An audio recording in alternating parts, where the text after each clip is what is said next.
Great. Okay, great. Good afternoon. I'd like to welcome you all. The protocol for remote hearings. Only speak when invited to by the chair. If you wish to speak, please raise your hand and direct all communication via the chair.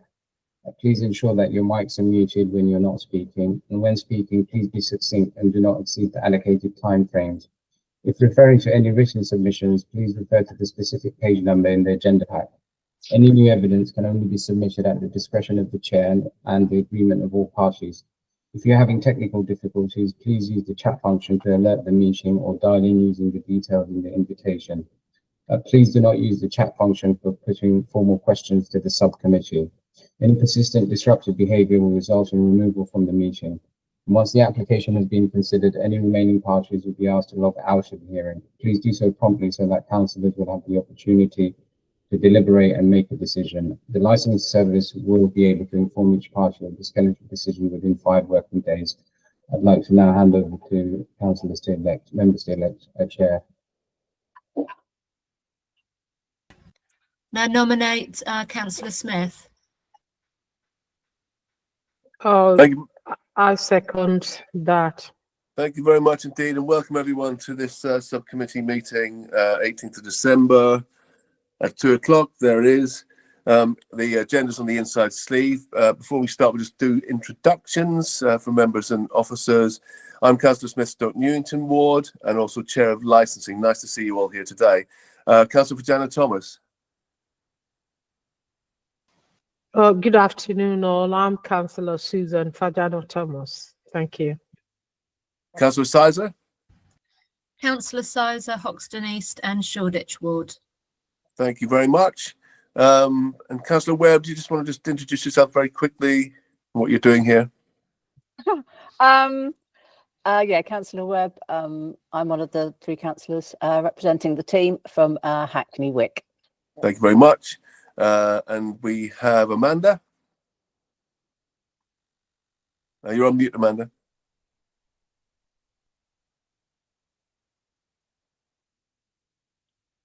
Yeah, you're on mute, Amanda. Sorry, apologies. Good afternoon, everyone. My name is Amanda North from Legal Services, and I'm supporting members this afternoon. Thank you. Thank you very much. And Suba? Good afternoon, everybody. I'm Subha Sriram. I'm a Principal Licensing Officer, and I will be presenting the reports. Thank you.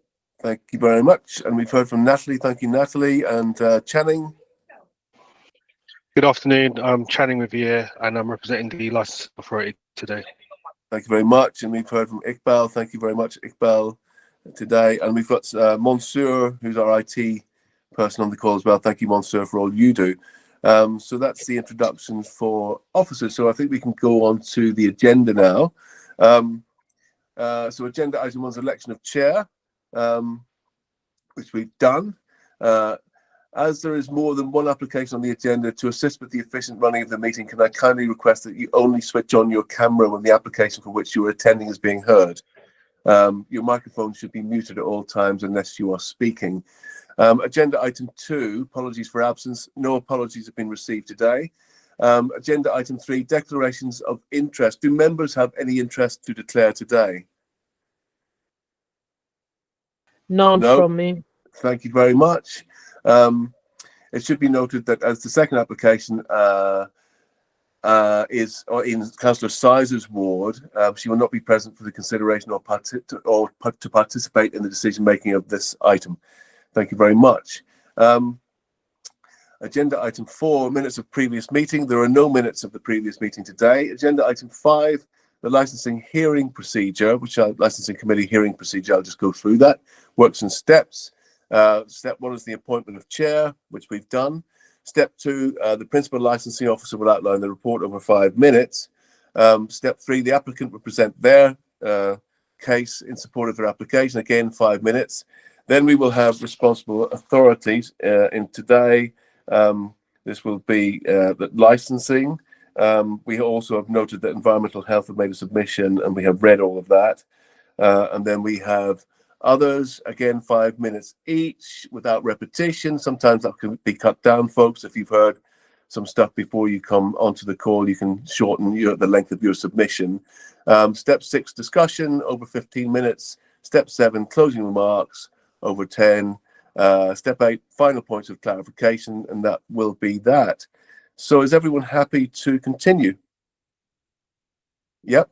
So the first agenda item we've got today is for 99 Wallace Road. So I'd like to invite the Principal Licensing Officer, please, Suba, to outline the report for that one. Thank you very much. Thank you, Chair. So the first item we are going to consider, as you said, is for an application for premises license received under the Section 17 of the Licensing Act 2003 for the premises ground floor 99 Wallace Road. The application seeking permission for regulated entertainment, late night refreshment, and to authorize the supply of alcohol for consumption on and off the premises for the hours stated within the report. Representations remains from Environmental Enforcement, Licensing, and other persons. We have received one additional submission from Licensing and 3 video clippings and some additional submission from C12, and all these documents have been circulated. I have nothing else to add. Thank you, Chair. Okay, thank you very much. And just to say that those people are waiting for the next agenda item, which is traffic. You can just turn your cameras off and your microphones off and just come back in, say, half an hour just to see how we're getting on with this one. Okay, so Mr. Dadds, I think it's over to you. Are you there? Yes. Good afternoon. Yeah, nice to see you today. Thank you. Can you hear me okay? Because I'm on a different computer. Yeah, we can. I can. Can everyone else hear Mr. Dadds okay? Good, Yeah, thank brilliant. you. So, good afternoon, Chair. I did raise an objection to the late submission of CCTV. I've been in a hearing this morning, and so I haven't been able to view it. In any event, late CCTV like this, I don't know what it shows. I've not been able to see it. I raised it. So really, at the moment, that's where I am on the CCTV. Would it be helpful for us to share that on the screen now? Because I think they're very short clips. Well, I think the thing is that I think that would be unfair because I should have had it in advance, gone through it with my client, taken instructions. I don't know what it shows, and I just don't know whether. I mean, you've seen it, but I really ought not to have been shared until we've at least consented to it being shared. But anyway, how far it takes us, I don't know because this is a standard application. Amanda, would you like to just come in and sort of, Yes, I think we can, things can be submitted right up to the last minute, can't they? yes, under the regulations that anyone can submit any representations right up until before the hearing. I appreciate that, they should have ensured that you had a copy of it all, but obviously the difficulties were that you weren't available. The only suggestion, Chair, is that whether or not you want to consider giving Mr. Dadds time to consider the additional information or not. Well, Yeah, but how do you feel about that, Mr. Dadds? Well, Chair, what I would say the starting position is that that whilst you can receive representations up until the time, you do still have discretion about fairness. If it's an amplification of something that's already written, then fine. If it's something new, then then that should not be allowed. So as I say, I haven't seen it, so I can't really comment on it. I expect the only way of doing that is having a short adjournment where I can actually see it, speak to the client, go through it. But that will probably be, I don't know, 20 minutes, 30 minutes. Yeah. But remember, I'm doing the second item too. Yeah, let's bring in Councillor Jana Thomas here. Well, thanks very much, Chair. I think Mr. Dadds actually made the suggestion I was going to suggest to him, whether he would be happy for us to have a short adjournment so that he can have a look at the video and consult his client. But the video, the further thing that I will add is this video is like 20 seconds, 30 seconds long. Sorry, it's not a long video. So All right, well, I'll probably be suggesting about 15 minutes adjournment, if that is okay. I think half an hour adjournment to view a 30-second video is too long. Thank you. Councillor Sizer. I just wanted to say that I agree. I think it's reasonable to give a 10, 15 minute, but half an hour is not needed.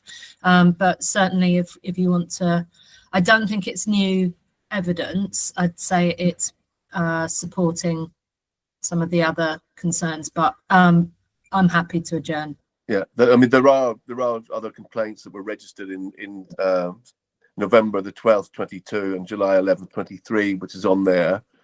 Mr. Dad's, that you can kind of speed read through that. It's not, there's an email chain. So how does that sound? How does 15 minutes sound for you, Mr. Dad's, for an adjournment? Seems that the other members are quite happy to do that. Yeah, no, I'm content with that. As long as I've got everyone sent me. You say I've got some videos and some emails. Do you say I need? I think there's an email chain. Is that right? Am I correct, Natalie? Yes, that's right, Chair. It's one email of 3 video clippings as a zip file, and there are 2 emails about the noise complaint, one in 2022 and the other one in 2023. It was forwarded by the case officer.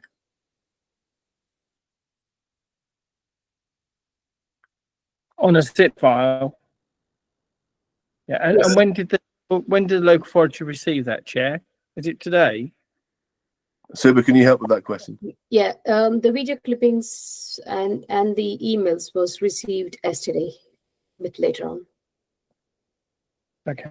Well, Chair, I will do my very best to look at that. Do you want me to go off now and quickly see what I can do and come back? Yeah, I think we'll just adjourn this hearing then for 15 minutes from this point. Yes, thank you. So if everyone can come back on in 15 minutes time, I think that there isn't time to get on to the next agenda item, so we'll just have to wait for the 15 minutes to pass. So apologies everyone for that. So if we could all come back in 15 minutes, that would be great for this agenda item. Thank you. Chair, that would be 2:30. It's now quarter past 2. Yeah. So we're coming back at 2:30. Okay, So brilliant. that people, thank you. Okay, thank you very much, everyone. Thank you.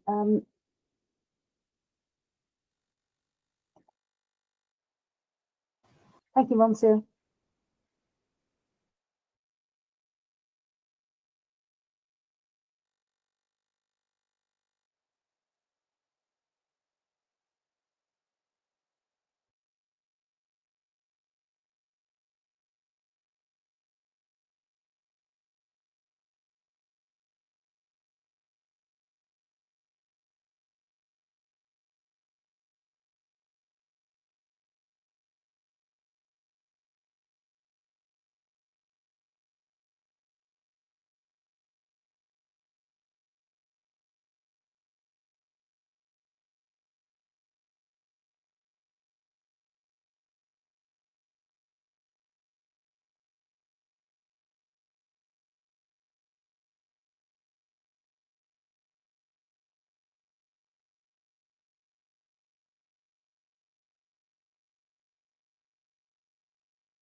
Okay, we've hit past now. Mr. Daz, have you managed to see those things? Should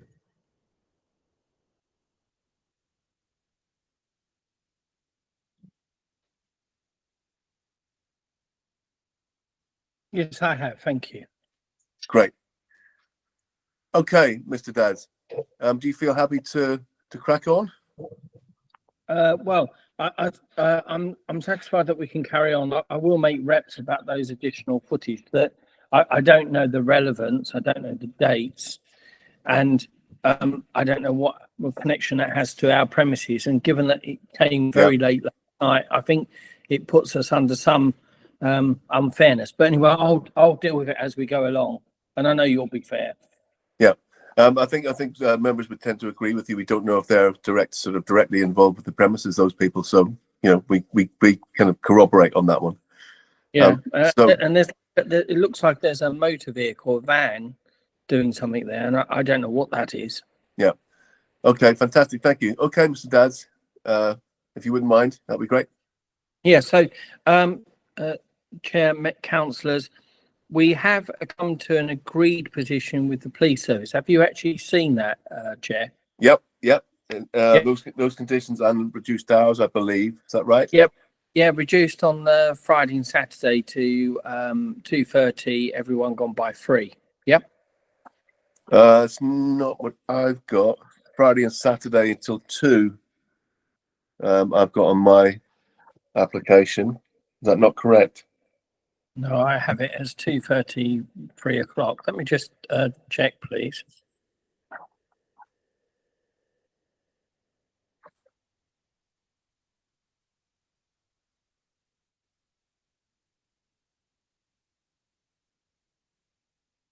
Yeah, I've got it as No, you're Friday right. and 2:30. You're right. 2:30. Yeah, thank you. I thought I'd just double check. Because I didn't have that conversation, that was directly with the landlord. So the position is that the landlord is applying for this license. The landlord at the moment has a tenant. I think there's another 13 years. So there's no intention at the moment, none at all. So make it absolutely clear, this is speculative in obtaining a license in the area for later, because the current tenant, Beer Merchant Tap, has their own separate license, and they are trading. They've got a 20-odd year lease, and I think they've only been trading for 7. So at unless obviously the tenant wants to use some of the hours, if we granted, that's the only way. And there's no the business continues. They're really good tenant, very good, I think, with the community. So there is no intention, or there's no indication or anything like that. So I don't want to cause any wrong information or misinformation. The tenant remains business as usual. This is an application by the landlord. In relation to the hours, those have been agreed with the police. I believe also Environmental Health have not objected. And we believe that we can promote the licensing objection and grant of this license. I think Environmental Health have they their representation? Yeah, they have made a representation. Yeah, I think I dealt with that by way of, I believe, representations. They had some conditions that they required, and I think we addressed that. Yeah, Suba, do you want to come in on that one? We didn't receive any further information in regards to that one, Chair, with the environmental enforcement conditions. Is that their standard conditions regarding waste and litter? Yeah, we did agree it. So I don't know, not sure, but it is what they've asked for is within the application anyhow. If you look, Chair. Okay. So, but from an event, in any event, regards to the hours, music, pollution, noise team have not raised any objection with regards to our. I think that's the point I'm making, and I'll sum up quickly. In relation to this area, Chair, you know, it has had lots of different types of license for activity and events. And when this area was being developed, obviously any development through in accordance with the London plan, and we knew obviously years ago, 15 to 20 years ago, when it started to have license for activities in this area, the council or the corporate body that they formed at the time to deal with these matters made sure under, I think it was the London plan D13, made sure the agent had changed. So these videos that you've got demonstrate that, because all of them, as I understand it, are self-ventilating or air conditioned. They have acoustic glass and glazing, and they should be able to inhabit the premises without the need to open a window. And the idea is because it is an area where there is noise generating. 30 seconds, Mr. Dads. Noise generating through the foot flow going over the bridge, backwards and forwards. And it's well known that there is late night activity. So, as I say, if you're within the dwelling, there is, because of that agent of change, when you come and move there, you know you're moving to that area, and you have your building built in a way that if you keep the window closed, you should not be disturbed. Yeah.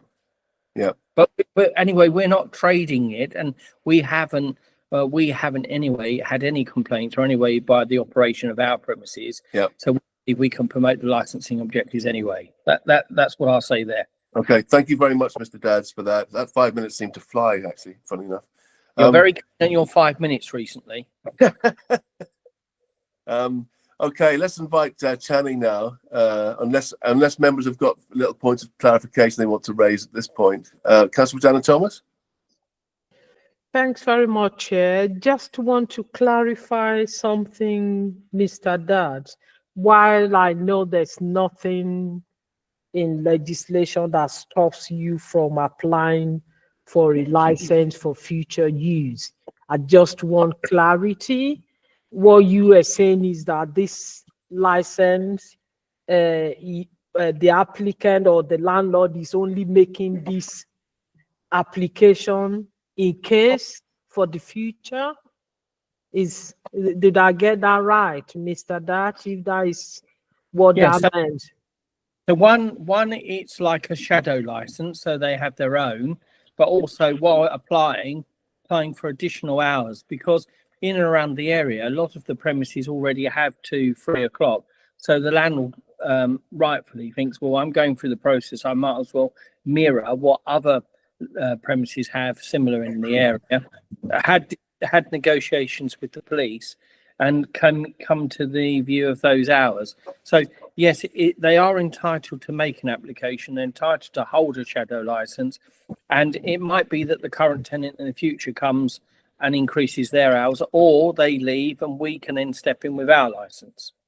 Okay, thank you. And the second clarification is on this application, on the application, there is a description of food and beverage event space.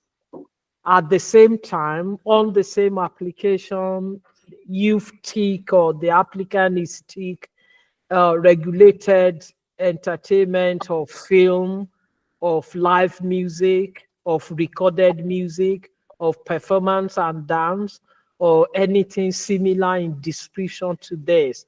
So what exactly is this premises, if I may ask Mr. Dat? Well, it can, in effect, it can show film, it can have a cinema nights, it can have book club, it can have music, it can have private functions, it can have, so under this license, it in effect, and it's not too similar to the license that was there previously, because I believe I got the beer tap one previously, and certainly one upstairs, I think. So they are very common phrases, and it just makes sure that you capture all, so that if you show something on a screen on a TV, or if you're a performance of dance, you capture all those licensable activities. But my client would, any event, seek a tenant very similar to that of the beer merchant tap or something similar, in any event, like a pub company or something like that would take the space. They wouldn't operate it themselves, they're a landlord. So it's not a food and beverage space. No, it is a food and beverage. So obviously you can have food. You can obviously provide and make the provision of food as well, and use it as an event space. It's versatile. You can use that as you wish. No different to your town hall. You could have a wedding there. You could have a fair for people for careers. You can have pantomime. You could have, it's a versatile space that you can use. That's why it's called a town hall, but I don't want to dwell in it. The analogy is not the same as comparing apple and pear with analogy of the town hall, but I'll stop there. Well, no, over to you. It's a community where you have a community space, whether it's a village, whether it's a community hall, whether it's a town hall, a space, an open space where that you can have multiple uses within it. And so, I mean, it's no different to some spaces at the Excel Centre, no different to spaces at O2. So there are some spaces where you can then do food and events within that area. I mean, maybe I'm missing the point, but I sense that you're not understanding what we're trying to achieve, but or you have a question about what we're doing. I hope I've answered that for you, Councillor. Yeah, I think Councillor Dana Thomas is happy. Okay, Councillor Sizer. I still am not getting the venue's purpose though, and there is a radical difference between if you're citing a book club and sort of smaller activities with dance and music, and in terms of reassurance for the residents around, I think to clarify would be really helpful, because they're very, very different events, and to have a catch-all like that has got the potential again for which the concern, which is that there'll be noise nuisance unless there's much more clarification.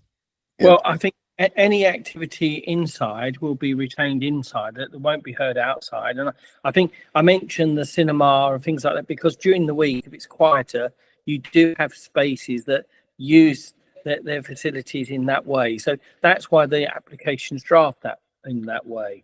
But the premises will be obviously selling food, alcohol, the normal things that you would expect in a licensed premises if we put it as a tenanted. So as it is at the moment, it's tenanted. So the police obviously are the main lead of advice on crime disorder, and they don't raise any objection in relation to its intended use in the application. Also environmental health. So you mentioned environmental health noise complaints. They haven't raised any objection in relation to that. So what happens inside, we don't believe that will have an effect, and we'll have a dispersal policy, which we've agreed with the police, and we will manage the space. Okay, Councillor Sizer. And we're kind of moving into a kind of discussion phase now, which I'm trying to avoid, but Councillor Sizer, just quickly. Okay, I'll be really quick. The people inside at some point have to come outside. So if you've got a crowd of book readers leaving, that's very different to a crowd of people who've been dancing and drinking and eating. So I just want to make that point. It does make a difference in terms of the surrounding area, not just the internals. Yes, but I'll leave it. No, but well, if I may just respond, I'm not suggesting everyone on a Friday night is going to be leaving with a book. And if you think that, then we've got it completely wrong. What my answer was to the question, it was why have we applied for a number of those activities? Because during some of the quieter times during the week, we may do those activities.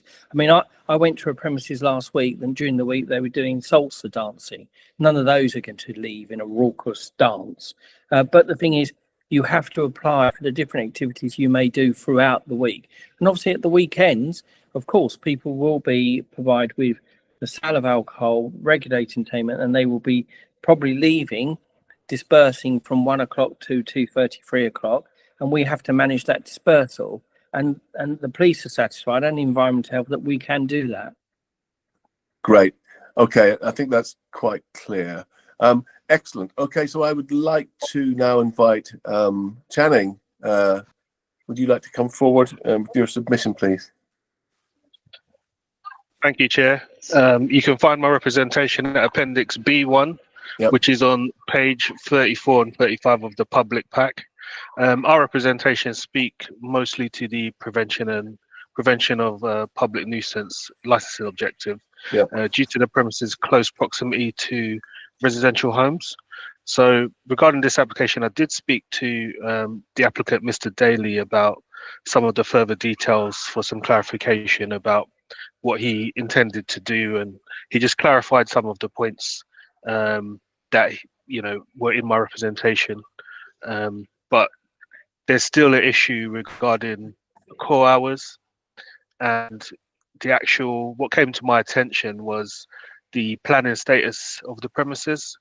So the additional submission that I circulated, it represents it's got the planning status for this premises, which has a limited hours of up to 11:30, and in the particulars of that decision, it does note that sound and noise coming from the premises is one of the reasons for the decision.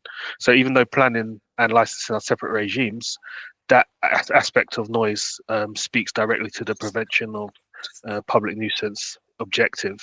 And because of the volume of residential homes close to this premises, that's why it's raised some concerns for us.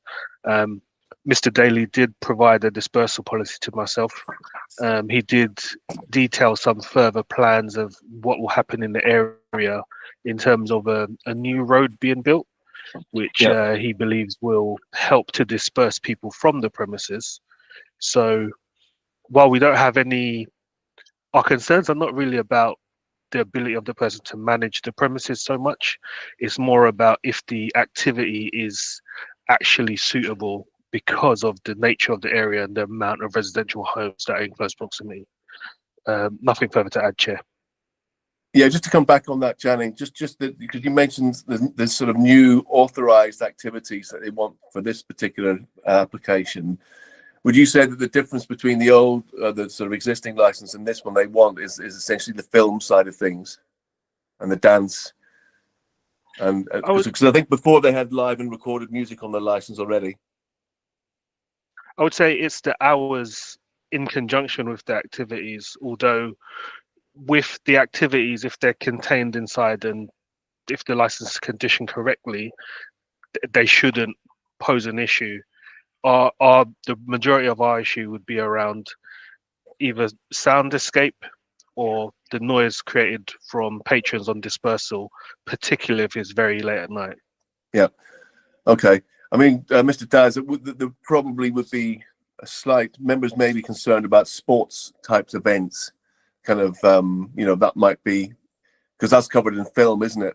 If you have sports events in there, so big like football matches and stuff like that, obviously could be of a concern to members, but we can talk about that later in the discussion phase as to what your plans are for that, around that kind of what types of films you want to use. Okay, let's move on. Unless members have got other points of clarity at this stage, it'd be good to maybe move on to the others now. Is that okay? So great. So I will call Councillor Webb, please, C5, to come in with your submission. And just folks, just for all the others on the call, your submission should be in line with the 4 licensing objectives, and where possible, repetition, very important point, this repetition should be avoided. So if you've heard stuff before, you don't need to mention it again. Points made that do not relate to the licensing objectives cannot be taken into consideration when making a decision. And the licensing objectives are the prevention of crime and disorder, public safety, prevention of public nuisance, and protection of children from harm. Yeah, so that's it. So Councillor Webb, would you like to make your submission, please? Thank you, Chair. And when we first saw this application, it was like to 4:30 every day, which is just, you know, and I don't really understand the purpose of that application. If it's been reduced to 2:30 Friday and Saturday nights, can we just have a point of confirmation as to what the hours are on the Friday and Saturday night already? Already, they are 12. So it's to 12, yeah? Yeah. Okay.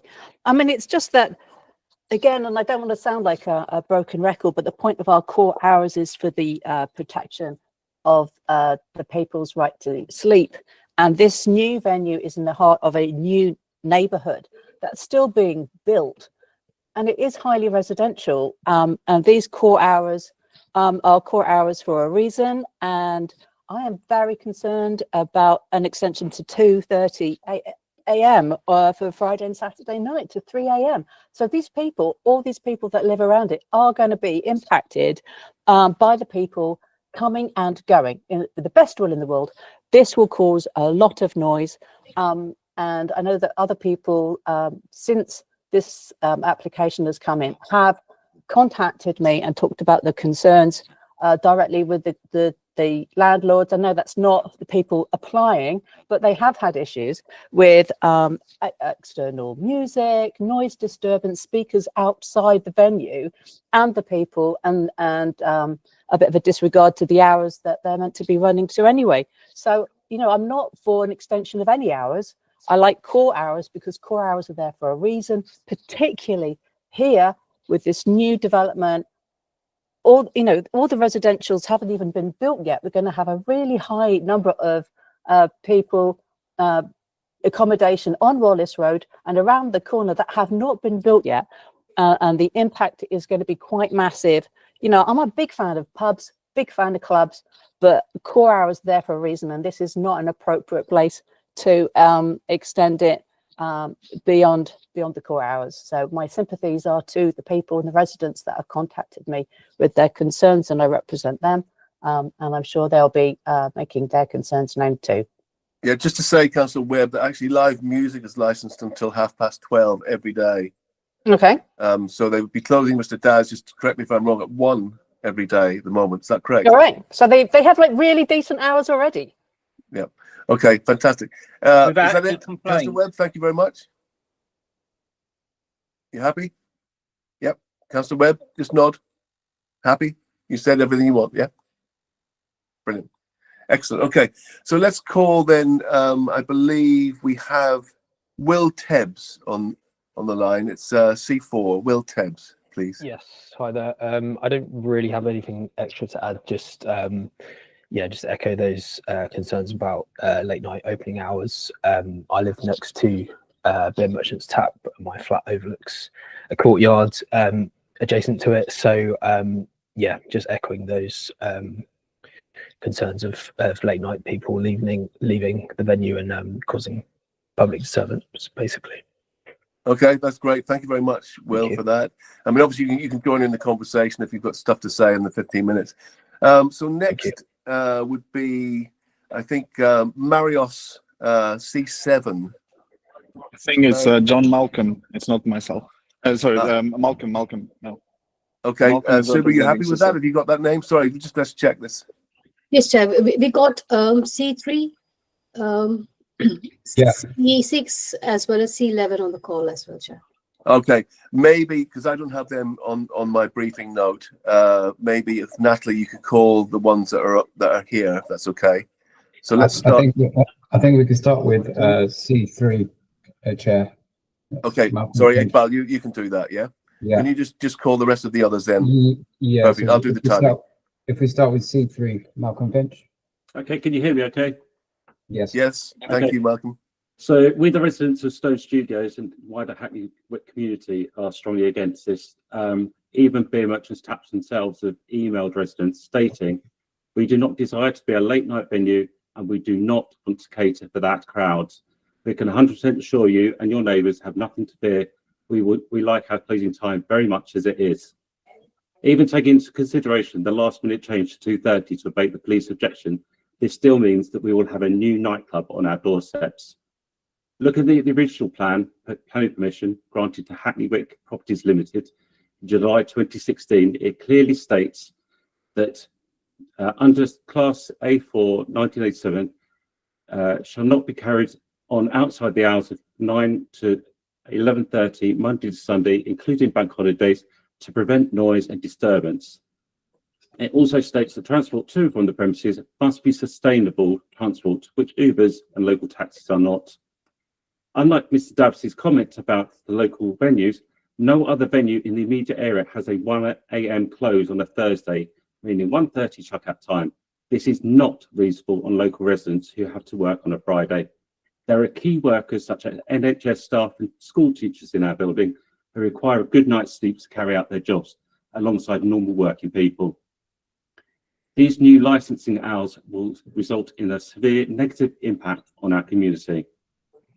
Those wishing to leave the premises and the area under the current opening times have the option of the Mild Main line to get home, but this stops at midnight. Under the new proposals, which I note that from the agenda there seems to be no dispersal proposal, but Mr. Dabbs has mentioned that the police have agreed to it. Under the new proposals licensing, there'll be no public transport to get home at that time. It means that on any night of the week, it also means a change to the 2:30 on a Friday and Saturday would lead to residents being woken up at 3 a.m. by people leaving a nightclub and hanging around the area whilst waiting for a way to get home on the weekend, and also at 2 o'clock on a Friday morning. The only means of dispersal would be the option of a 20-minute walk to Stratford Station, which has no late night tubes on a Thursday, or the use of Uber or other taxi companies. At present, on a Friday or Saturday night, there is usually over a 15-minute wait for an Uber when number 90 Live chucks out. The noise is mainly contained to that small area outside 90. Adding another venue would lead to double the customers for taxis, double the wait time. It will also lead to double the noise from drunk patrons waiting for their way to disperse in an expanding waiting area underneath a residential street. On Friday this week, it was an 18 minutes wait for an Uber at 2 a.m. In terms of antisocial behaviour, we've already seen an increase in the area. Extended hours inevitably leads to more intoxicated people in the area, along with more people using illegal drugs and therefore antisocial behaviour. Recently, we've had external fire extinguisher points smashed, lighting pulled off external walls, a drunk person thrown an object at the Repots venue directly opposite 99 Wallace Road.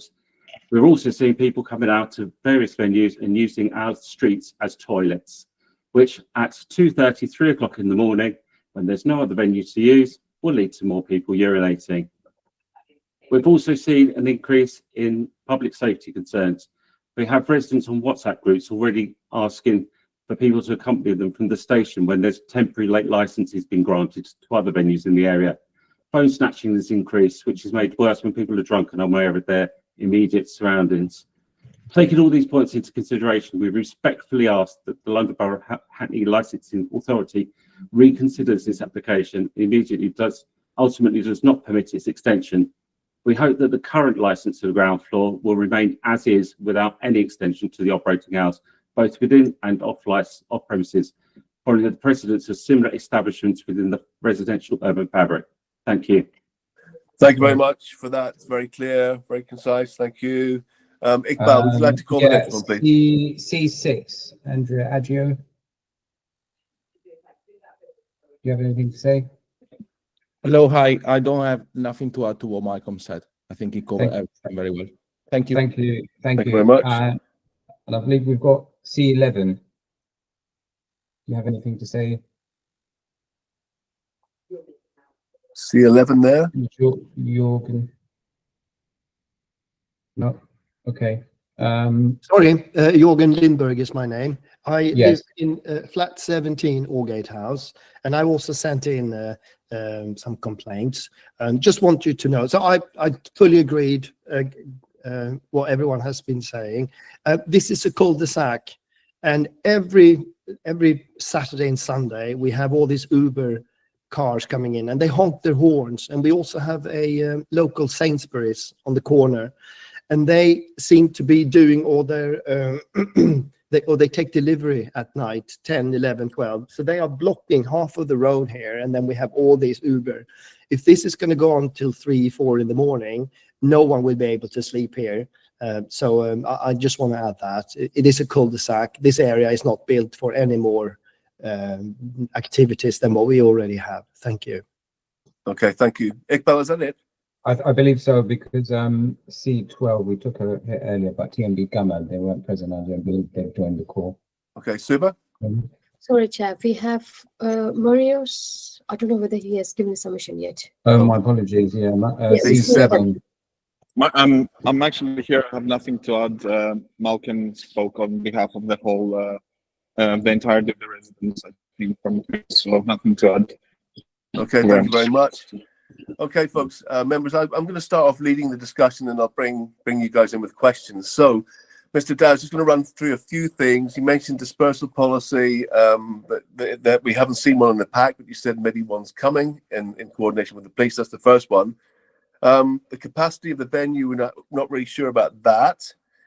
What else? What kind of live music do they currently have in there? And what kind of live music are you sort of planning to have? And also on the idea of the films, in particular sports events. So you're going to be sort of showing those. What else did I have here? The venue, mentioned the venue's not soundproof, but you did talk about some of the regulations around planning, so soundproof windows and stuff like that. And there's no challenge 25 in the conditions. Well, I think it might be good to put that in.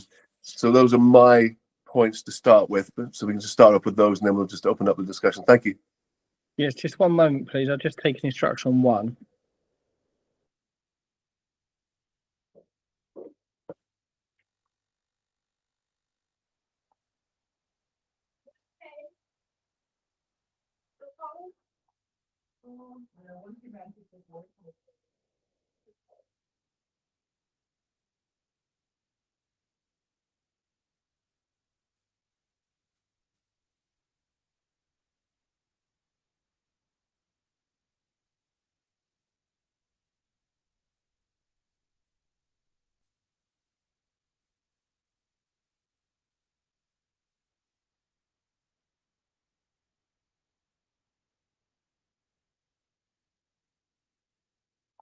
You're on mute. Yeah. Thank you. Sorry.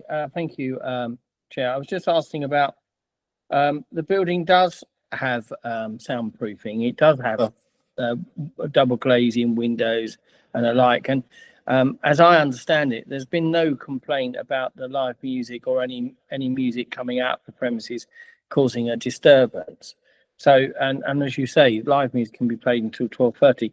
The position is that that position won't change.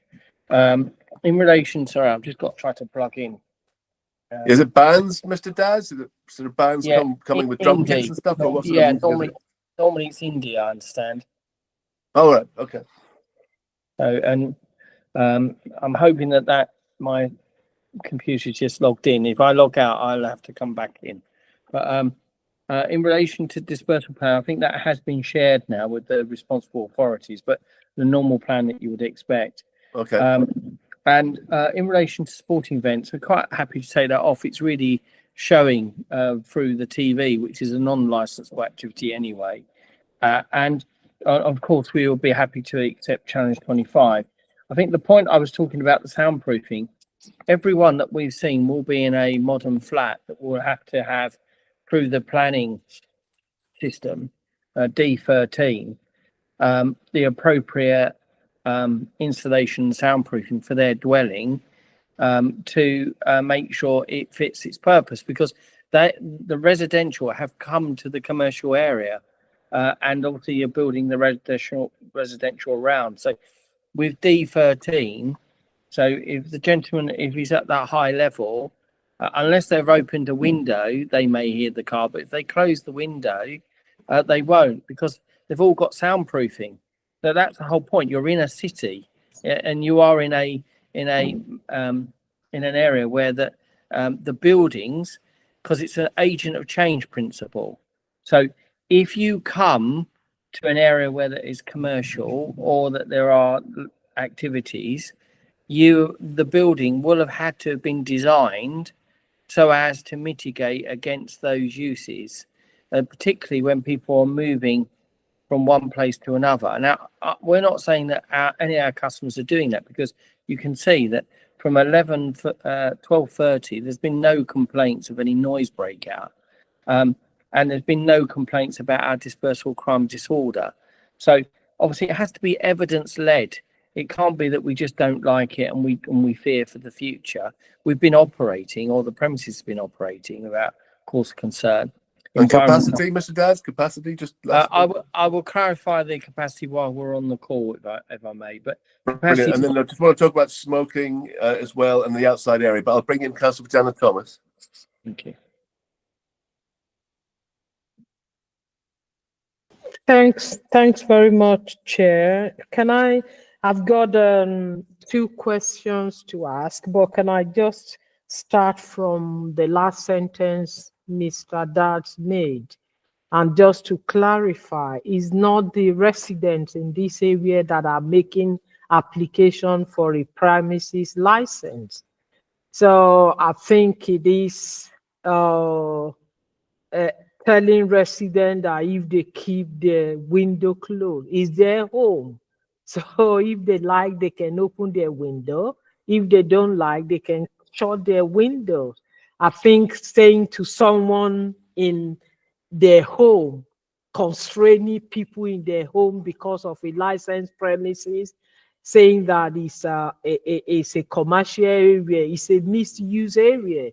It's got both commercial and residential premises, and we need to appreciate people need to live, or those 2 areas need to exist side by side, which is why through the planning application we can do something about it, so that people next door can have a good night's sleep. As one of the resident mentioned, somebody is going to wake up to go and teach or go up to an emergency or space to go as an NHS worker, saying that if they're home and keeping their window shut, I don't think it's something that I feel is appropriate to tell residents. That's my number. Can I finish, please? That's my number 1 comment. That is not really my questions. My questions are going back. It would be good while the representative from the licensing authority mentioned that planning is not a licensing material thing. Yeah, it would be good to.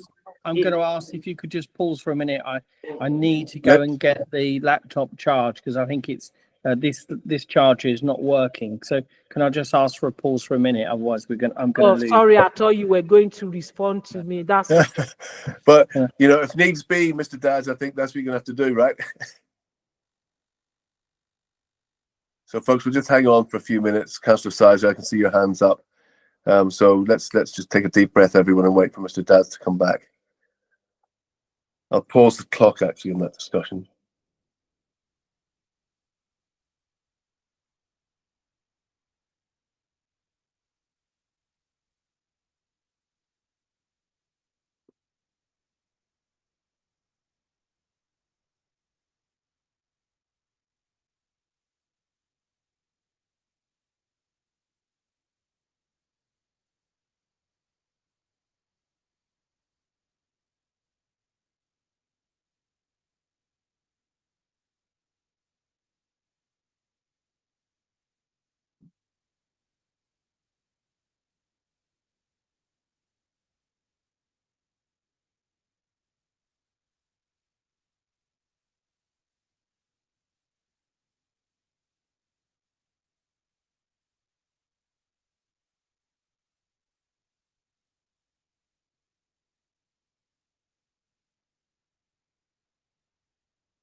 Sorry about this, folks. I'm sure I'll be back in a minute or two.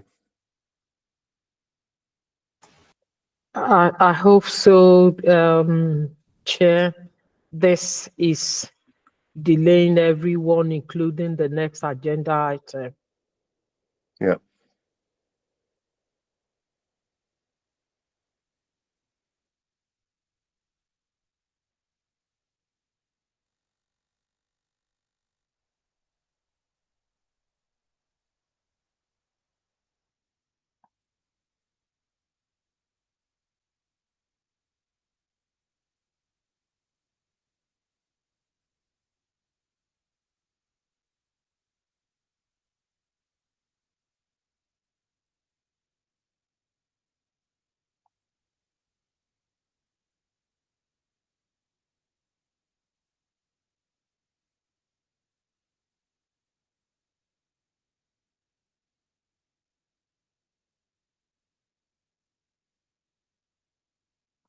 Mr. Dads, are you there?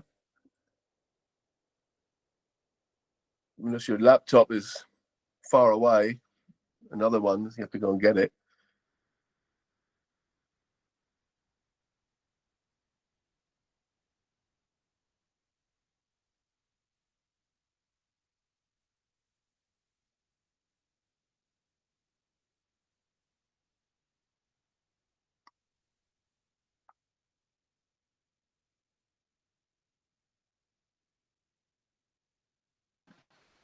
Sorry, Chair. It's not the laptop. It's the charger, but it might be the socket where I am that's not charging. Bear with me 1 second. Sorry.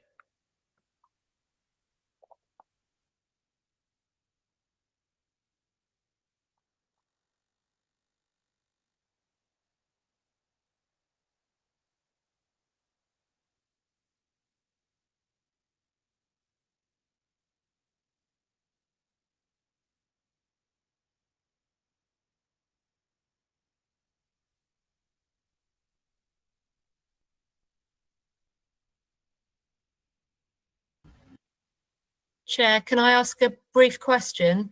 Yep. Apologies. Can I just double check if I'm needed to stay on after this in terms of deliberation? Are you going to be late? Do you need to go off somewhere like full stop? Yes. Well, I need to be somewhere at 4.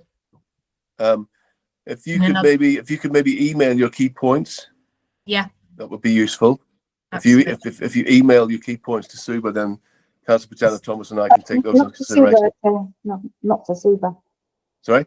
Not to Suba. Oh, to who then? No, because she's talking about her points following the decision.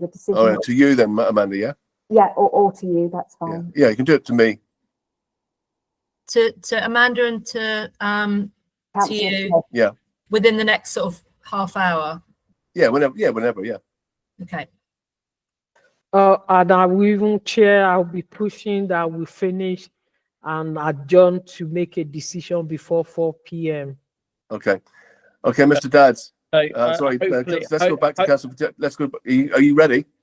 Yes, I hope, but if not, I'll come on to with the mobile phone if the computer goes. Sorry. Okay, brilliant. Okay, Councillor Pugliese-Thomas, you want to pick up where you left off? Thanks very much. My second question is looking at the application. It might be a point of clarity or more. I was looking at your application on the L part of the application where the question around hours premises are open to the public. It said the premises may be open to members of the public for non-licensable activities without limit. So I find that a bit odd, and I'll be asking if time can be put into that, or Amanda, I don't think that is a standard thing. So what we are saying there is that the premises can be open to the public for other activities 365 days a year. Is that what that is saying? And the last thing to pick up while I pass to other colleagues at this point again is still on the application. There is where you the J part of the application where would the supply of alcohol be for consumption, and you indicate Apologies, Councillor Pajana Thomas, he's left the meeting. Of the premise. Yeah, he'll have to come back on his mobile phone, I think. So sorry, folks. This is a technical problem, which is not our fault.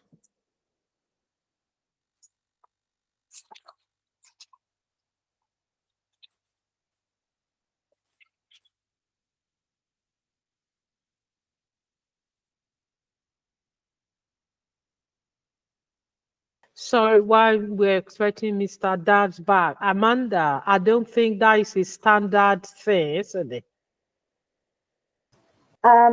What's that standard? The wording of that part of the application. Is on the, what is this part of the application? I think you said L, did you? No, there's something on L. That one, yes. Thank you. On the L part of the application where he says the premises may be open to members of the, that is on page 38. Yeah. Open to the public, yeah, different times from those listed in the column on the left. Yeah, and he said activities, the premises may be open to members of the public for non-licensable activities without limit. Yeah, that isn't something that we would normally do. Yeah, that would have, we would have to check that. But I'm sure maybe he's need clarity, is it? Yeah. Okay. I'll wait.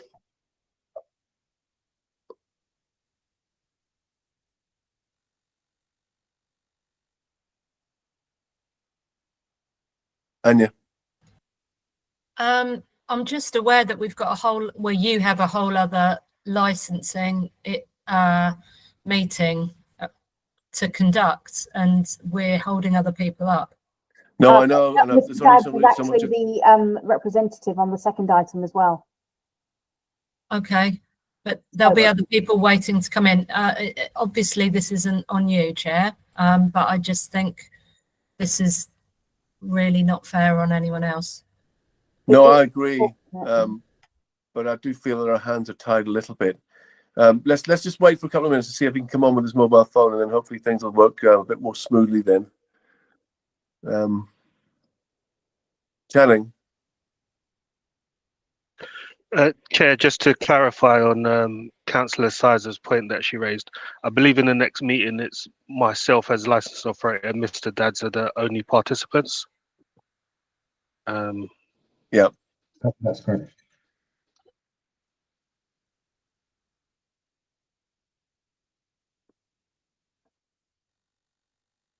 Okay, again, apologies, folks. As I say, I can say that over and over again, but it's not very good. Councillor Sizer. Apologies, I sound like I'm nitpicking, but there is also a concern that, you know, there's stuff happening in the background that we don't know about. If he's getting guidance from other people, whilst not being present. The whole point of the meeting is everything is conducted within the meeting in front of everyone else, and there's transparency. Yeah. We can't guarantee transparency at the moment. Yeah, I agree. Amanda. Chair, I do understand what Councillor Sizer is saying, but I do believe that Mr. Dads is generally having technical difficulties, not taking instructions or delaying the process. He is aware, he is usually very good. We don't normally have this.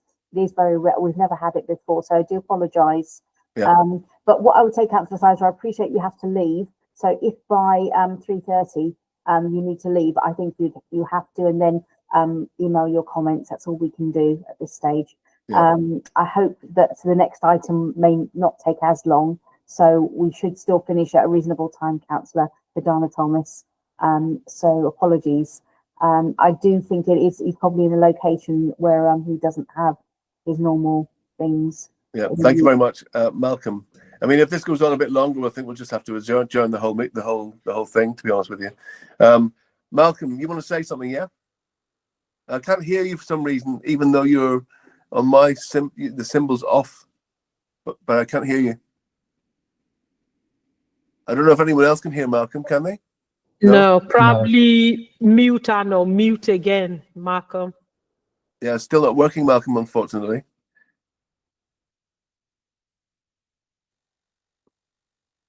Okay, if members agree, if this goes on for another couple of minutes, I think we'll have to adjourn. Can I suggest someone like you said? Let me we check know with Dads. that's what I was going to say, Amanda. Thank you. Yeah, Malcolm, do you want to come in? Let's try again. Malcolm. Yeah. Malcolm has just sent a message on the chat. Hey, can you hear me, guys? Not sure. Yes, he said.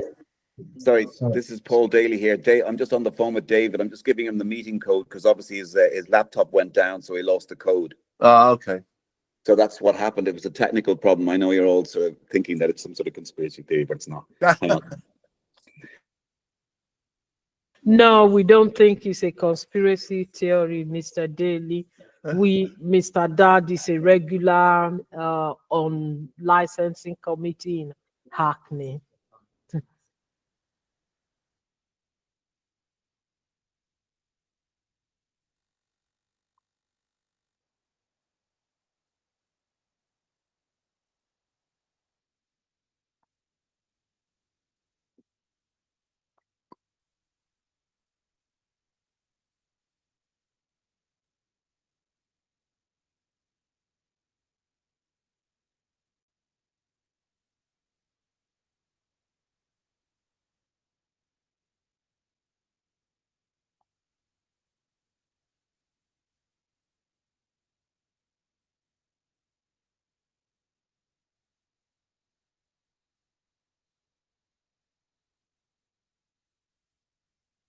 Councillor Webb.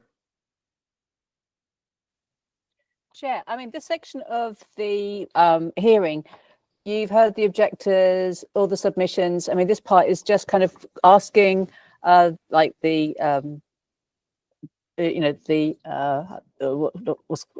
applicant, your questions directly for points of clarification, and then you go away and deliberate. Yeah. So, I mean, I feel that we're nearly there. Is it just this kind of final points for the committee to ask the applicant, just to kind of get all those final points of clarification? Because yeah, no, you're right. We are kind of getting very close to the end of the discussion phase. Because then you don't need us, and then it's up to it's all over to you guys. So sorry to interrupt. I've got Mr. Dad's on the phone. Either Natalie or Iqbal. He needs the code to get through on the telephone. I don't know what the code is. Yeah. Hi, Amanda. I will send that to you for you to relay that to him on the phone. Okay. All right. Thank you.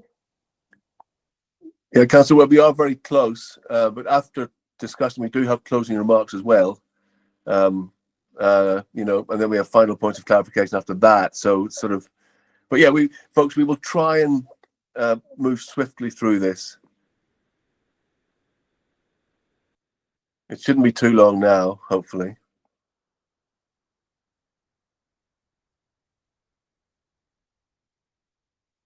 But Councillor Webb, I mean, you are free to leave if you want. If you feel like you've said everything, I mean, obviously the committee have heard what you've got to say. So unless you've got any further points you want to make. I fear I have nothing new or original to add other than my usual. Yeah. Well, you can be free to leave if you wish. I do feel I want to see this to the end. I'll stick with you. Okay. I'm just wondering for everyone else. Yeah. Okay. Thank you.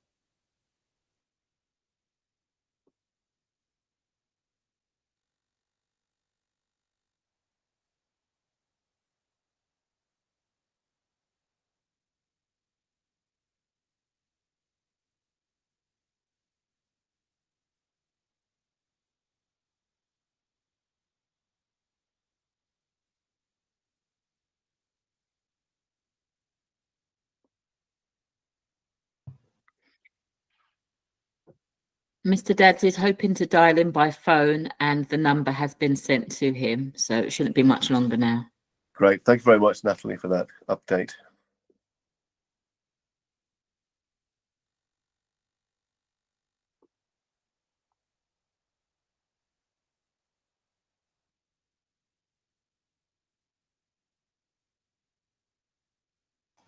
Natalie, he says he needs the code to enter into the meeting, not the telephone number.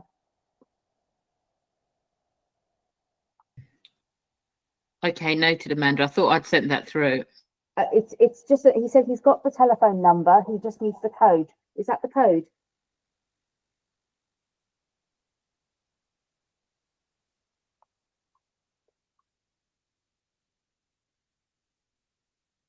It says enter the code provided by the meeting organizer. Ah, I found it. Great, thank you.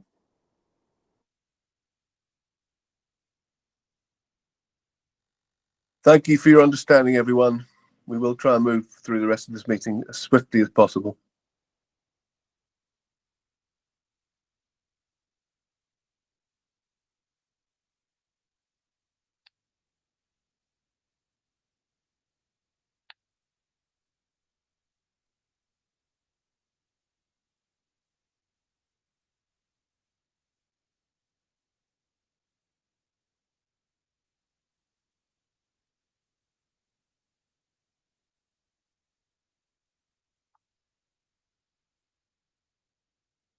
You should be joining shortly. Sorry, thank you.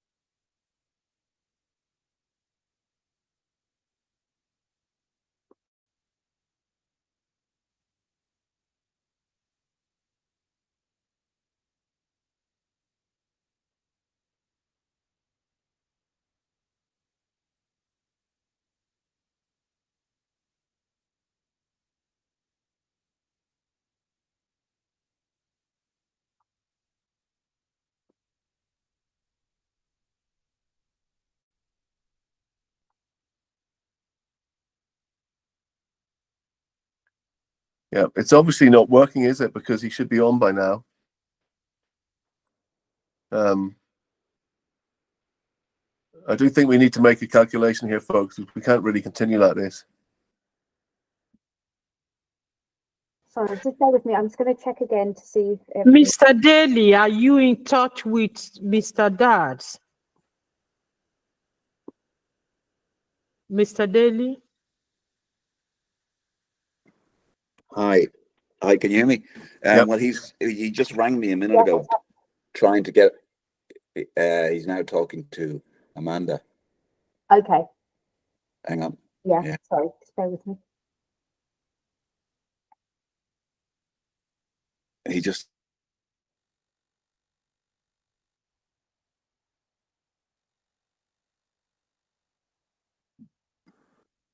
So sorry about this, because he'd be gutted, because he's a consummate professional. These things happen. Yeah, they do. I'm a boomer, so they always happen to me.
He's trying again now.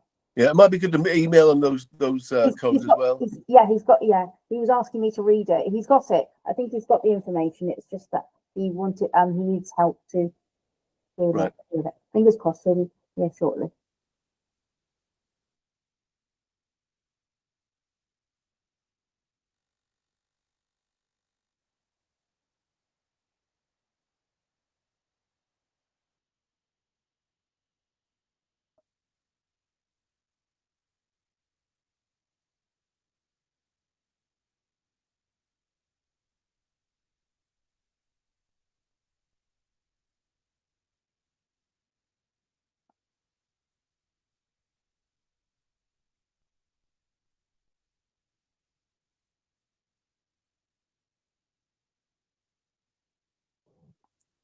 Okay, so it looks like someone's joined.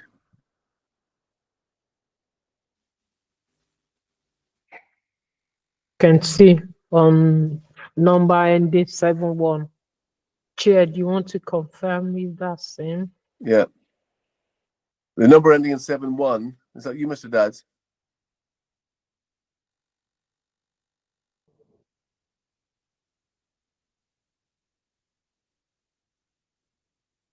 The number ending in 71 there.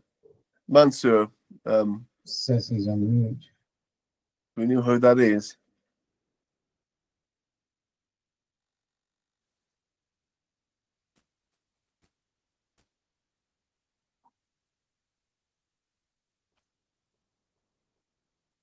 Do we know who the person is with the number ending in 71? Somebody's dialing in by phone. Who is that, please? No answer. Unless Mr. Daz doesn't know how to unmute his phone. Can I give some advice, Chair, to Mr. Daz? Yes, over yes, the please. phone? So, Mr. Daz, if you can hear me, to unmute on the mobile, you need to press *6.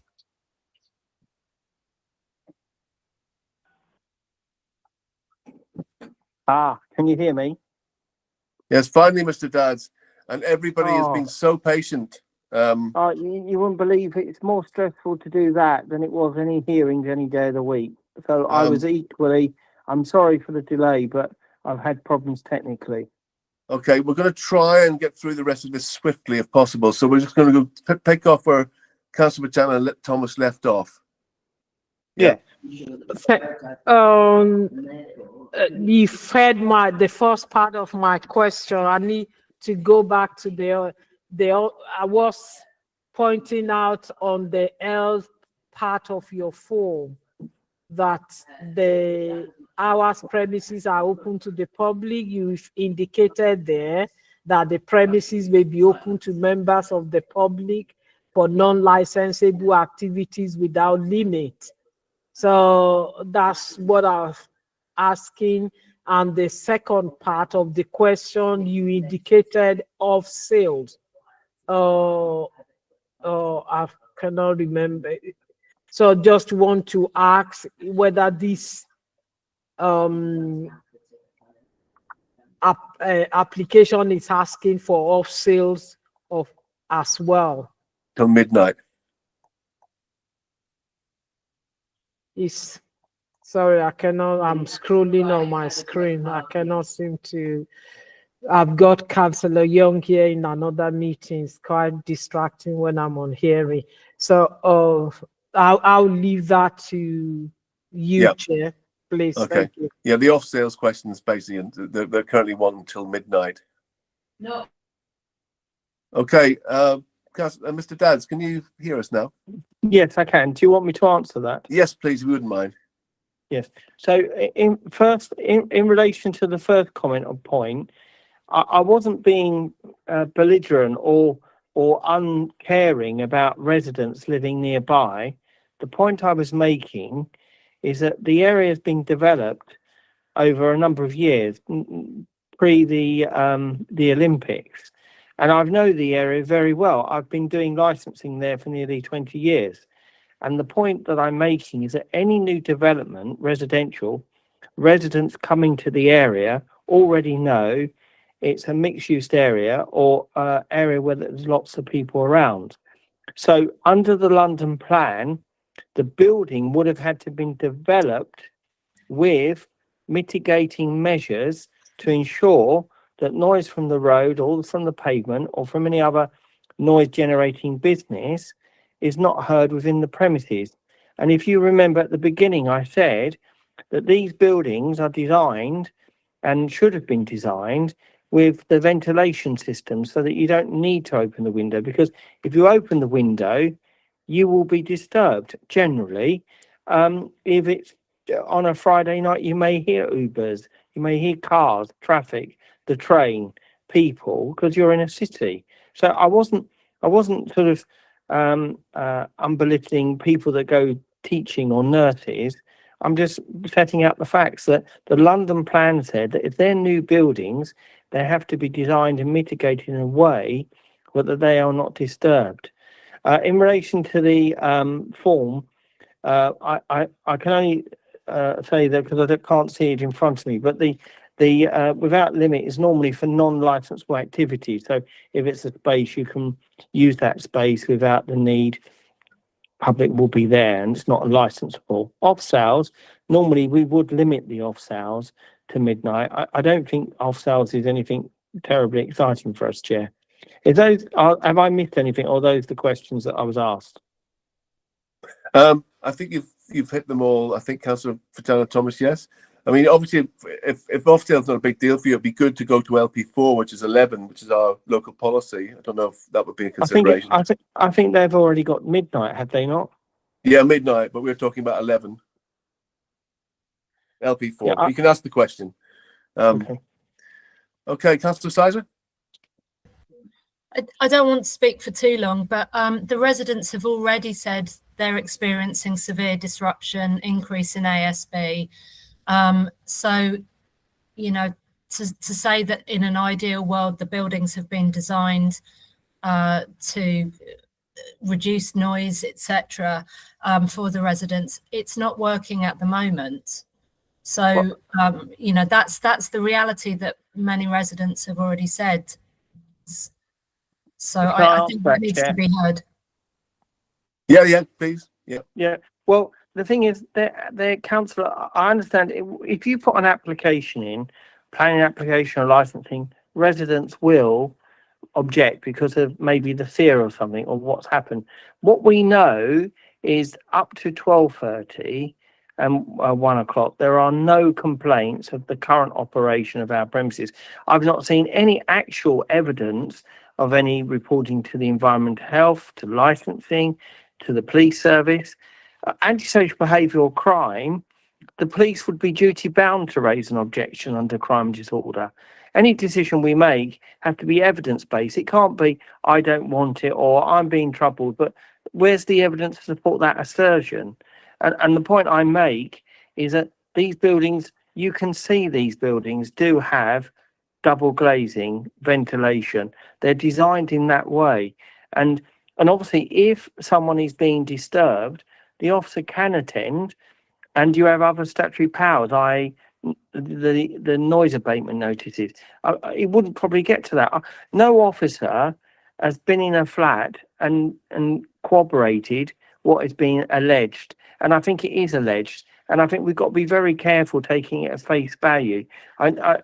Because ultimately, there's no evidence that the current operation is causing a problem. I've not got any evidence in front of me here. Okay, great. Thank you very much. Councillor Fatana Thomas.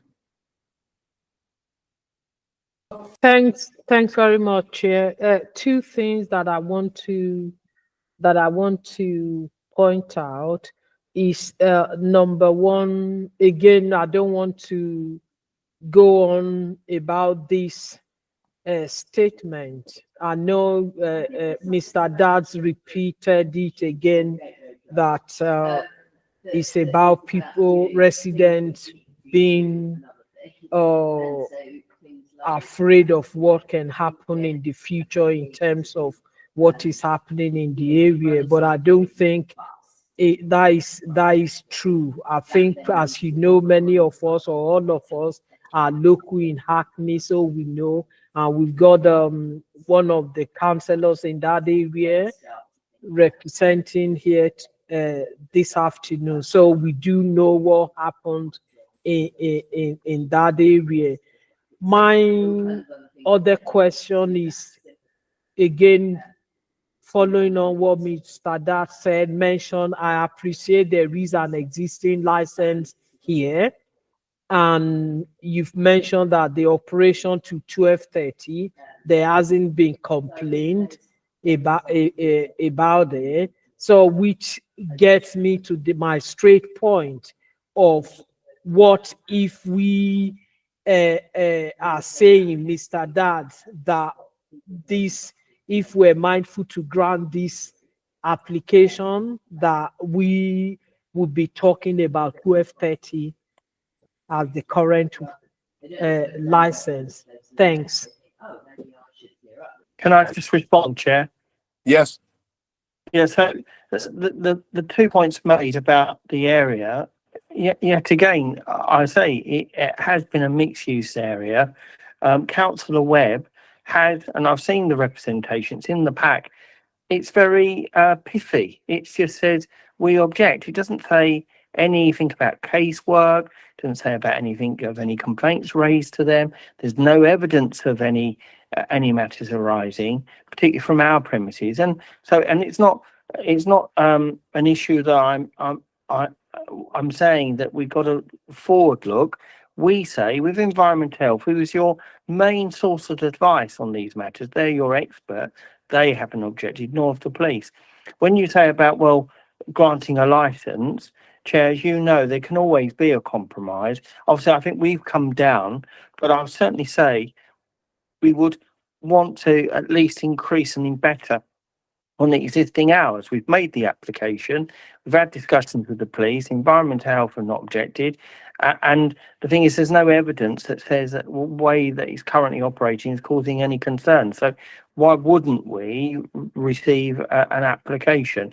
I mean, I know you have a core hours policy, and Councillor Webb talked about that, but that if you just rigidly just stick to that and not look at the evidence, I think there will be some difficulty.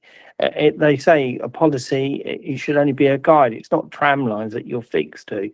As I say, for the sake of repeating myself, the police environmental haven't objected, and I've not seen any evidence of any undermining licensing objectives in the current operation. It's soundproofed in, and we're quite happy to have a noise limiter if we needed to, Chair. We have a dispersal policy. I have asked about the capacity, and I think it's 120 in one of the buildings, and I'm just going to look now on the telephone. It's the back room is 120, the front room is 270, and after 11, I think we wouldn't have any more than 50 people outside. We've got a courtyard area. That's 390 then. Yes, but that's a maximum capacity, Chair. Yeah, and we currently operate up to that, as you say, I think it's nearly 1 o'clock, without any complaint or any cause of trouble. So certainly we want to increase on our hours. We really wanted the later hour, but 2:30, 3 o'clock on Friday and Saturday at the weekend, I don't say it's unreasonable in the circumstance. Okay. Just before I bring you in, Marios, I just wanted to clarify a little discrepancy that I noticed in the pack in regards to live music in your current license and also opening and closing hours. Because live music you've asked for until 12:30, but then the closing hours, Monday is 23:30, Tuesday 23:30, Wednesday 23:30, and Thursday 23:30. So they don't sort of correspond really with what your wishes are for live music, apart from on the Friday and Saturday. So what's going on there? I think I was talking about the existing license, not the current. Yes, the current is a reduction. So those hours that you say there is what we're seeking. Have I misunderstood the point? Well, the point is on your current license, the opening hours of the premises don't correspond. Exactly. They on a Friday and Saturday, I think they match exactly the. So what would be the point in having the live music then till 12:30 if you can't do it? Yeah, I know. I agree. Obviously, that's on the existing, but we're not asking you to do anything about that. Obviously, we wouldn't have it because if you're not allowed to open, you're not allowed to open. Yeah. Okay, cool. Okay, I've got Marios first. Hi. Yes, sorry, I had to jump out for momentarily. I think Malcolm has a problem with his mic, so he has put comments in the chat of the meeting. I don't know if you can read them, Chair, but just wanted to say that there is no complaint left done so far, because the current tenant they finish their business at 11 o'clock. So there was no issue with that. And also we have a parallel chat that people said there have been police complaints that we filed about public lunches. And I just want to say that even with very good insulation and soundproofing on the resident side, you can still hear people screaming and cars. Okay. Unfortunately, yeah, and I agree with Mrs. I think Susan that, I mean, you cannot really dictate to someone like to close the windows, especially on summer night. Yeah. Okay. Thank you for that. I've got Andrea. Yes, it's very quick. Again, following Marco's point, I think I heard a comment about air conditioning. I can guarantee, as I'm a resident in Curry House, there is no air conditioning in our flat. Okay, thank you. Okay, Mr. Dads, just to round up on my points, smoking, where is the smoking area? And also the outside area is going to close by 11 for licensable activities, but will there anything else be going on there? Is that the smoking area? So yes, those that's 2 points. that's the smoking area, and it's in the courtyard area directly outside, so it's in our space. Okay, and do you have a limit on the number of smokers out there? Yeah, 50. 50. Wow, that seems a lot. Yeah, but we've had no complaints. Yeah, well, fair enough. And the point about the air conditioning, I did say air conditioning or vent cooling systems. They're designed like that. Now, obviously, I understand what the council said. Well, they're built, but I haven't heard from Environmental Health that the current standards of that building is defective in any way.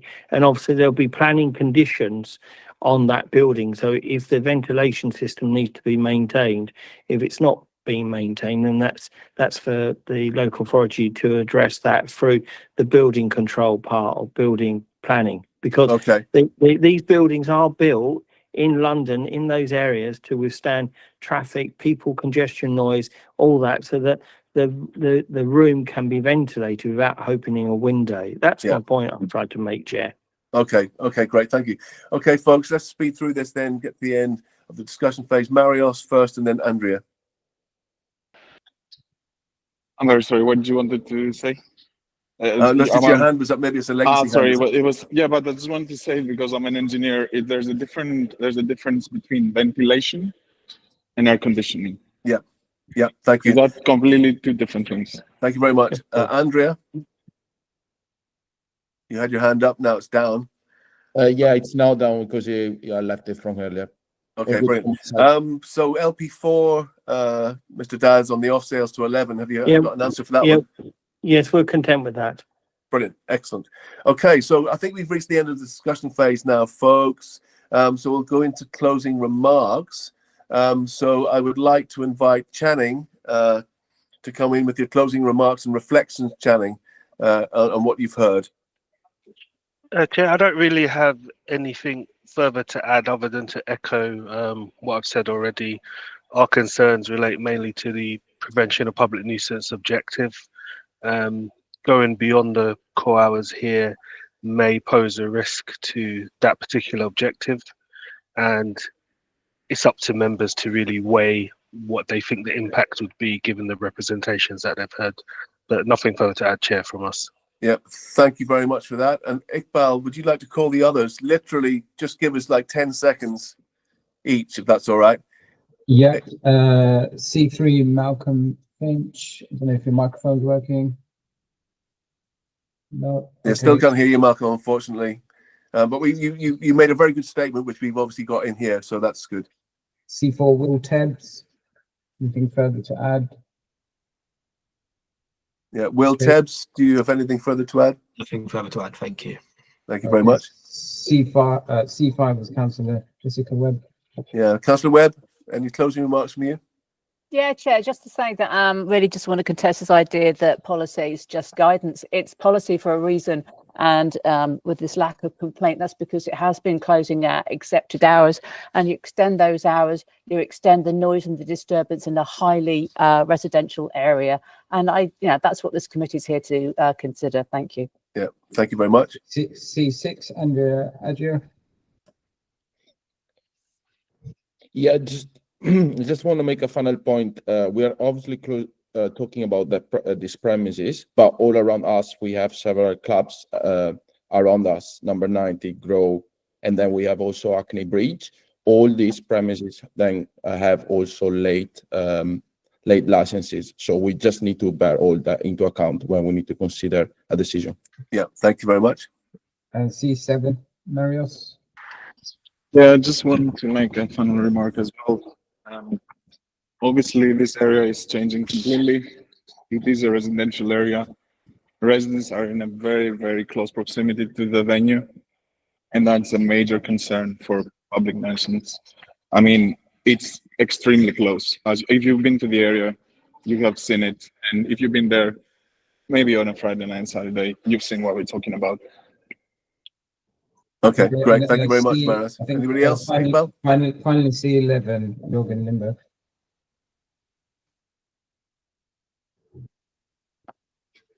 Would you like to call them again?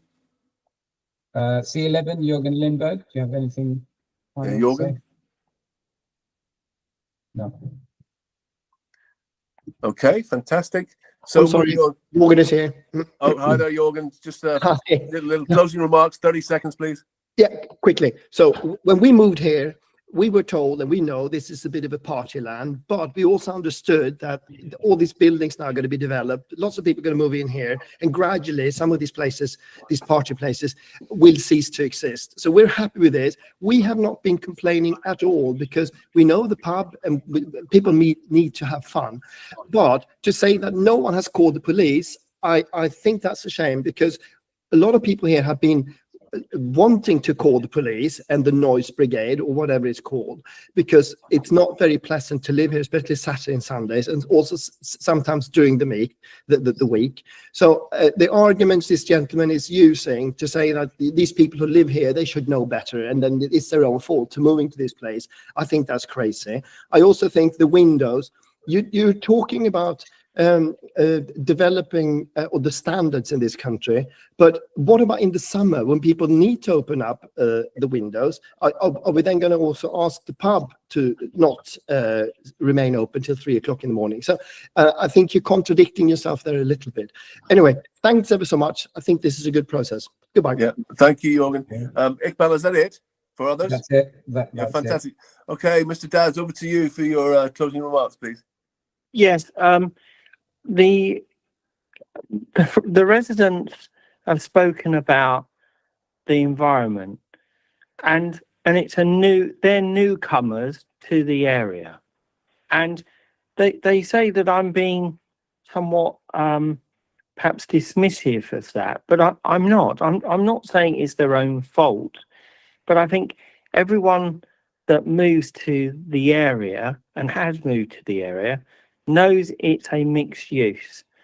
It's residential and commercial. I mean, the last gentleman said, when we moved here, we knew it was party land and there are party places. Another gentleman says, well, you've got the 9 Bar and you've got the Hackney Bridge. We know that there are other places around. And that's right. And they've been there for probably nearly 20 years, some of those. And resident buildings have been built nearby and very close. But it is in London. It's very near. It's also Hackney, very near Stratford. It's got a good link over the bridge, over the I think it's the A12, and it's in effect it is in a vibrant area, and that's my point, Chair. In a vibrant area, where you move to it and bring residential to a vibrant area, someone called it party area.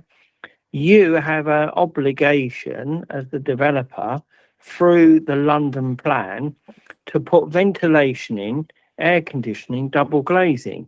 So, for example, if you come to the gentleman said party area, you wouldn't expect to open your window at the summer unless you wanted to hear that noise, because That's the point. It's been designed to have ventilation and double glazing, so you can live in that area without and sleep during the night with the window closed, so that you can get a restful night's sleep. The developer would have come along and said, "Oh, we can develop these flats. It's not going to disturb the existing businesses, and it's not going to close them down. It's not going to stop them expanding. It's not going to stop X, Y, and Z." And they've got their planning permissions. Residents move in. Those buildings should have those conditions. And certainly environmental health have not objected, because with great respect, Chair, there's no evidence before you of public nuisance. There isn't. None from environmental health. And a lot of the residents talking about concern. That the videos that were sent over are very non-specific, don't relate to our premises. I'm not too sure what it relates to. In relation to the close proximity, the buildings are designed that way, knowing that they're in close proximity to other premises. And I don't think it should be fair on people moving into an area, developing residential, to close down existing businesses or to restrict existing businesses to grow. Now, the hours we've sought have been consulted with the police, and the police are the main advice on crime and disorder. So when it's mentioned about antisocial behaviour or drug taking or anything like that, the police are fully aware of this area, fully aware of the crime statistics, fully aware of the application, do not object on grounds of crime and disorder. And Okay, it's the same great. for environmental health. So, Chair, I would ask that obviously there is that principal agent of change. I'm not being dismissive of the resident, because there is no evidence that the current operation or going forward will be dismissive. I would ask that if you are thinking to reach a compromise between the residents and ourselves, that we at least achieve on Friday and Saturday 2:00. With a closing at 2:30. But as I say, at the moment, this is purely speculative in any event, because the current tenant doesn't want to increase the hours, but the landlord is applying in effect for the shadow license. Yeah. Okay. Thank you very much for that, Amanda. Just letting you know that Councillor Sides has had to leave the meeting because she has another meeting. Yeah. Thank you. I noticed that. Thank you very much. Thank you. Okay, great. Thank you. That's it for this agenda item. Thank you for everybody for your patience. It's been an unusual one in that respect from the point of view of the technical hitches, but thank you everyone for your understanding. I know it's frustrating. So let's move, and if you could all leave this call for that agenda item, that would be great. Thank you again. Go on to have a nice day, evening. Moving on to agenda item 7, the premises license traffic, 331 Old Street, EC 1V9LE. So I presume everyone's happy. Jorgen, you're still on the call. I don't know. I don't believe you're here for this one, so you need to leave. If you're not, that would be good. On this one, we don't have any others, so that's good. So everybody's familiar with the hearing procedure. Jorgen, you're still on the call. I believe you need to leave, please. That's okay. If you can hear me, it seemed that you were away from your desk before. We have to wait for Jorgen to leave, I'm afraid. Jorgen, are you there? He's gone. Great. Okay, so now we can continue. So I'd like to invite Suba to outline the report for this one. Thank you, Suba. Thank you, Chair. So the second item we're going to consider is again for a premises license application received under the Section 17 of the Licensing Act 2003 for the premises traffic 331 Old Street.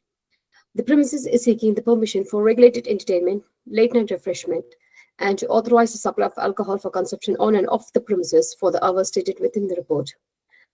Representation remains from licensing, and I have nothing else to add. Thank you, Chair. Okay, fantastic. Let's move straight on to the applicant then. So, Mr. Daz, you again. Yes. Chair, let me just get the file for this one.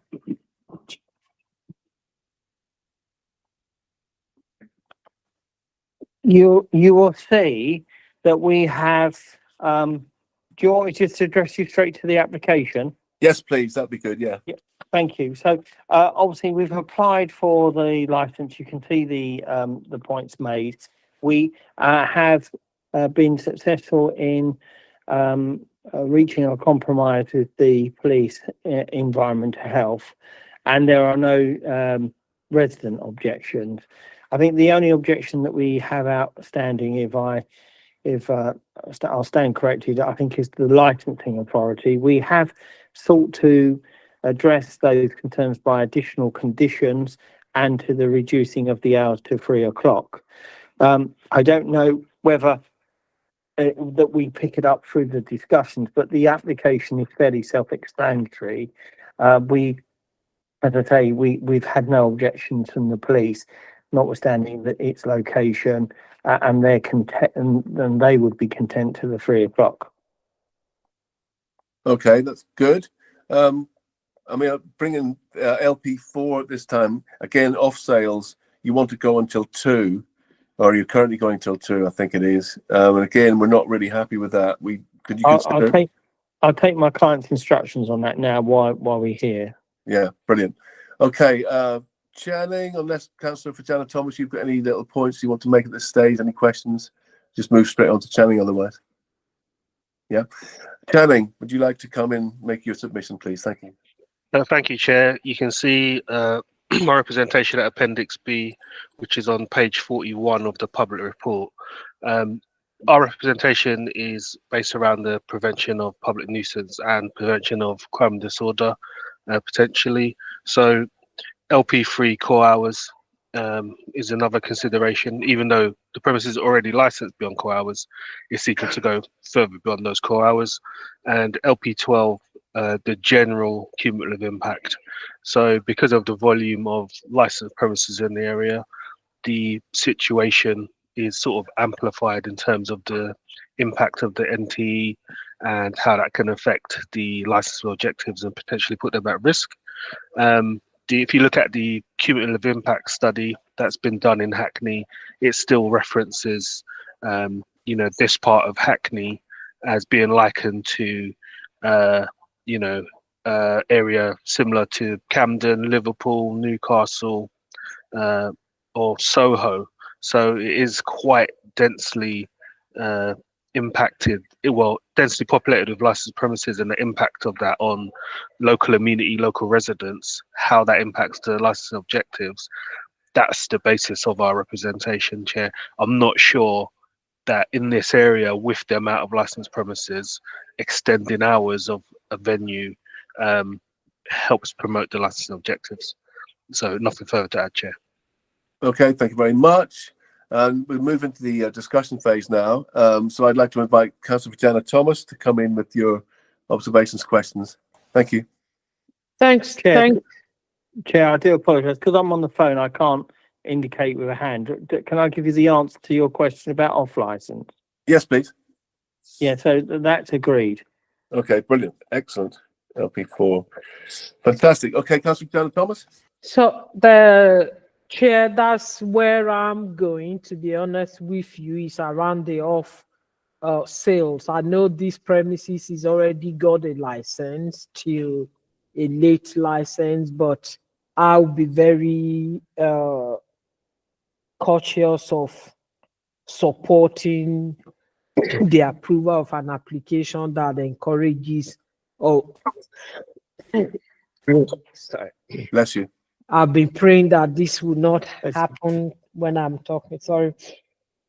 That this, one of the things we know in the Shoreditch area that causes most public nuisance are sometimes not the licensed premises, are people being able to buy alcohol, off-sale alcohol after late at night, and sit around on the street consuming those alcohol. So in terms of the cumulative impact of what we have as the representative Shani from the licensing authority I've mentioned, I'll be very mindful to support approval of any further hours of off-sales in that premises. Yeah, he said he's willing to accept 11, our policy hours. So, yeah. did you, sorry, Chair, did the council acknowledge that I've gone to the LP4? Yeah. Did you hear that, Councillor Butana Thomas? Yes, thanks. Yeah, excellent. Yeah, 4 a.m. on. Sorry, I'll come back if you. Yeah. Off sales until 11, which is within our core, our policy LP4, Councillor Butana Thomas. They did request until 2, but they've come back till 11. Is that right, Mr. Daz? Yes. Well, I've listened to what you've had to say and what the chair said, and we've made the amendment to 11. Yeah. For the off sales. Okay. Yeah, fantastic. Great. Okay, so just 2 points from me extra just on the smokers. You mentioned 20 smokers. Just need to know where they are because the pavement outside seems a bit narrow to me for 20. And then the other point was, I don't believe there's a dispersal and crowd management policy, Mr. Daz, and that would be kind of useful. Yes. Well, if I can answer, is this a discussion phrase or a question? Yes, I can't yes, it is, yeah. If I could just mention a couple of points, if I may. Yeah. We are agreeable to a dispersal and management of the smoking, and we do manage it well. And I think we asked the police to come along and do some observations around the 20, and I think they were satisfied. So we're happy. Is that out the front, Mr. Daz? Yes, it is. Yeah, and it is Right. managed. It is. I accept what you say. It is tight, but it is very well managed, and the police are aware of that. And like you say, I think it will be useful to have that as a policy, and I'm quite happy that we provide you that. In relation to residents, no resident has raised any objection. The police haven't raised any objection. Environmental health haven't. And I think in relation to the cumulative impact point, if the police thought that it would undermine, they would have objected. They were concerned about the 4 o'clock, and we brought it back. And in addition to the reference of Liverpool and other cities and other towns, I think those are days gone by. I know we still have a vibrant nighttime economy, but it has changed, Chair. And some of that data is historical data. But in any event, I would say that, if the residents have not objected and the police have not objected and environmental health not objected, I think that should please you that, what we're asking for is reasonable and that we can promote the licensing objectives. And did I hear you say you would be willing to get a dispersal and crowd management policy together? Yes, absolutely, Chair. Okay, brilliant. Okay, Councillor Butana Thomas, any further points you'd like to raise? Just going there, I want to clear clarity on the hours. The hours on Saturdays and Fridays are 3 o'clock. What they've applied for, they're currently going till 2. But they want 3. That's what I'm saying. That is 3 and 2. So Friday and Saturday till 3, basically. That's right. From Monday, 2, yeah. So the current license, can I confirm, Sue, that the current license is up to 2 o'clock? Is that correct? Yes, that's right. We're getting an extra hour from Friday and Saturday. Yeah. Okay. That's what I just want to. I thought the current license is up to 12:30. No. It's okay. Thanks for clarifying that. Chair, in that case, I don't have any. Okay, I think we've done with the discussion. We know where we all are. Thank you for those concessions as well on the off sales and the dispersal policy. That's great. We'll go for closing remarks now. So, chatting on reflection, particularly in relation to the off sales issue. Where are you sitting now? Are you still sitting in the same place, or have you changed your mind a bit?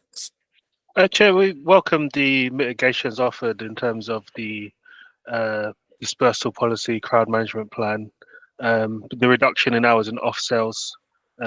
This is something that I believe the applicant, Mr. Dads, who was acting for, suggested in our discussions prior to this hearing. We do welcome those mitigations.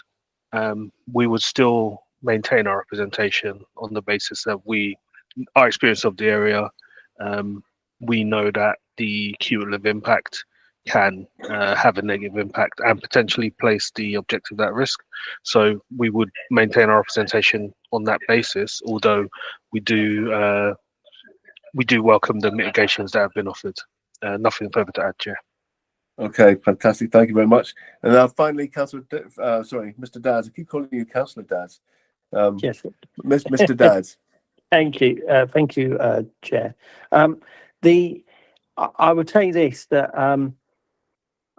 the police, environmental health, and I think the residents with the lived experience would have objected if they thought that there would be an undermining. And I think that they have got the experience of the area, and that I think from a evidence point of view, because obviously every decision needs to be evidence based. I don't see, other than purely policy evidence based, there is no reason to not grant. And moreover, using the Daniel Thwaite case regarding evidence, I think it is important, and it would weigh very heavily with you, that actually the police not objecting is evidence to show that actually it should be, in fact, it should be granted, or the licensing objectives will not be undermined. The extra steps, the crowd management, happy to do. Dispersal is already there, but we can put those two together if you so wish, and quite content with the reducing. It's actually a reduction because we already have, I think, later, but reducing it to your policy hours for off sales. The premises does have a robust training system in place, has robust systems in relation to managing the outside and smokers.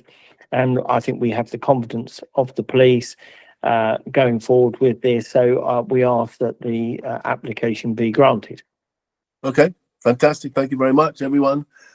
So the temporary event notice, which is on the agenda, has been decided already. So that's now off. That's been withdrawn. So there being no further business for consideration today, the meeting has now come to an end. So thank you very much, everyone.